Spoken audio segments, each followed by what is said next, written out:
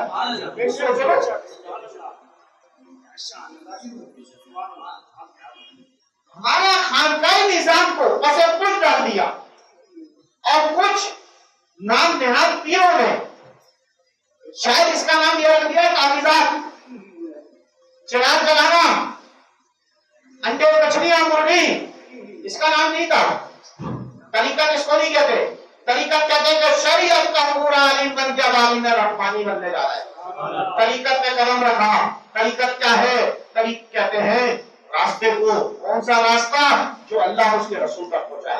اللہ اس کے رسول تک پہنچنے کے راستے کے لیے جس مرشد کی ضرورت ہوتی ہے اس کو مرشد اس لیے کہا جاتا ہے کہ وہ روش دیتا ہے، ہدایت دکھاتا ہے، اور ہدایت کا راستہ لاتا ہے. یہ وہی چیز ہے کہ جو تم بار بار مانگ رہے ہو لیکن تمہیں پتہ ہی نہیں.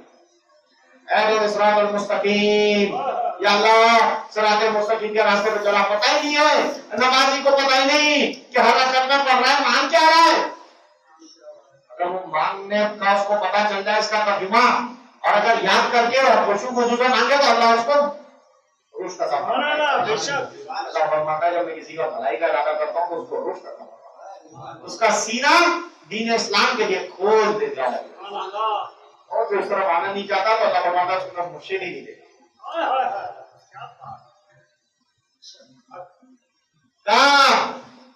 فَإِن جَاءُوكَ فَاحْكُم بَيْنَهُمْ وَأَعْرِضْ عَنْهُمْ وَإِن تُرِدْ عَنْهُمْ فَلَن يَضُرُّوكَ شَيْئًا.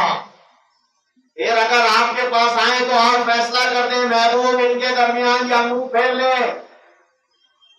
جو نصارا یا منافقین دونوں کی بات ہو رہی ہے. اب اگر اللہ کے نبی ظاہری طور پہ نہیں ہے تو علماء سمجھ لیں اس بات کو. مشائخ اعظم اب منبر رسول پر ہے، رسول کی وراثت ہے ان کے پاس، تو ان کے لیے بھی یہ بات ہے کہ اب اگر ایسے لوگ آتے ہیں تو اللہ کے نبی کو کہا چاہے تو آپ ان کا درمیان فیصلہ کرے گا، ان کے آپس میں کوئی مسئلہ ہوگا، یا چاہے تو منہ پھیر لیں ان سے، ہرگز وہ نہ بگاڑ سکیں گا عام طور پر. تو یاد رکھو اگر ایسے لوگ آتے ہیں کوئی حق کی بات پوچھتے ہو تو فیصلہ کرا دو. چاہو تو منہ بول لو، یہ سوچو کہ نہیں یہ ہمارا بگاڑ لیں گے، تو یاد رکھو تمہارے مسلک کا اپنے مسلک میں کام کرو، کوئی نہیں کو اللہ تمہارا میرا ہے. اور یہ اس بات کو میں نے دیکھا ہے، کسی نے تمہارا ہاتھ نہیں پکڑا کیا حلیم نہیں کھانا، کسی نے ہاتھ نہیں پکڑا کہ حضور پہ صلاۃ و سلام کھڑے ہو کے نہیں پڑھنا، تم نے خود چھوڑا ہے. ایسی محفلوں میں بیٹھ گھر کے گھر ختم ہو رہا ہے، خاندان کے خاندان سے اس کے رسول کو نکالا جا رہا ہے. فکرے لمحے آئے ہیں. میں صرف ایک بات کہتا ہوں، چاروں ائمہ کرام پہ ایمان ہے، چاروں ائمہ کرام کے عقائد ایک سے ہیں، کوئی اختلافی پہلو نہیں ہے.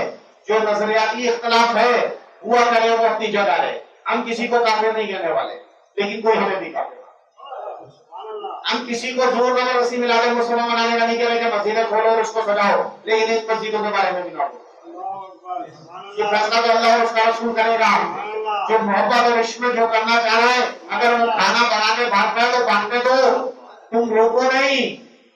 یہ فتوے نہ لگاؤ کہ اس پیسوں سے کسی بچی کی شادی ہو جاتی. اگر اس پیسے سے کسی بچی کی شادی ہو سکتی تھی تو تم بھی اپنے بینک کے ڈال نہیں کرو، 17 کھانے نہیں کرو. اس میں 10 بچیوں کی شادی، اس میں 10 بچیوں کی شادی ہو سکتی ہے. بات یہ ہے شادی تو اللہ نے کرانی ہے، شادی میں تو خرچہ ہے ہی نہیں، تو تم نے اور ہم نے بنایا ہے. نکاح کے لیے مہر ہے وہ بھی مر دے گا، عورت کو کچھ نہیں دے گا، نہ کھانے کا انتظام کرنا ہے نہ جہیز دینا ہے. باپ کے پاس ہے تو دے دے کچھ، نہیں تو کوئی ضرورت نہیں، مہر ادا کرو.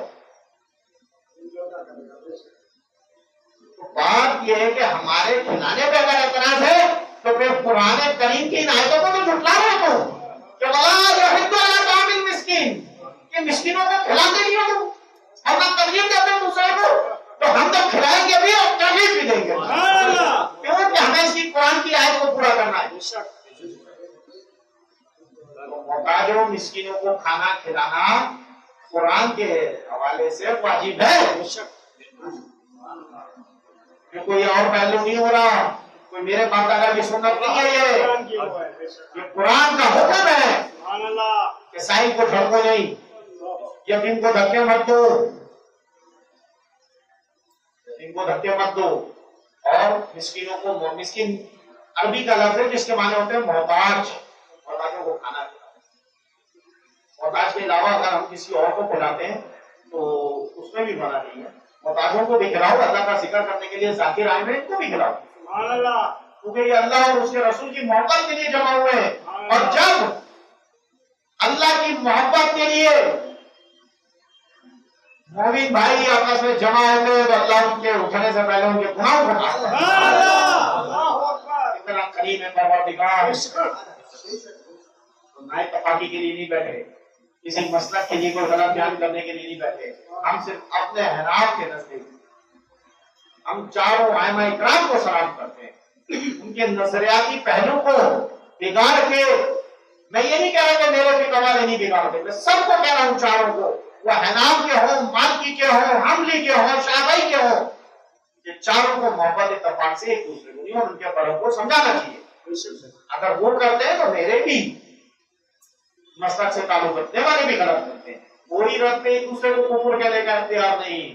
اللہ کے نبی کی حدیث بتاتا چلوں کہ اللہ کے نبی علیہ السلام فرماتے ہیں، صحیح مسلم کی حدیث ہے کہ کفر ایک جگہ واپسی لوٹتا ہے۔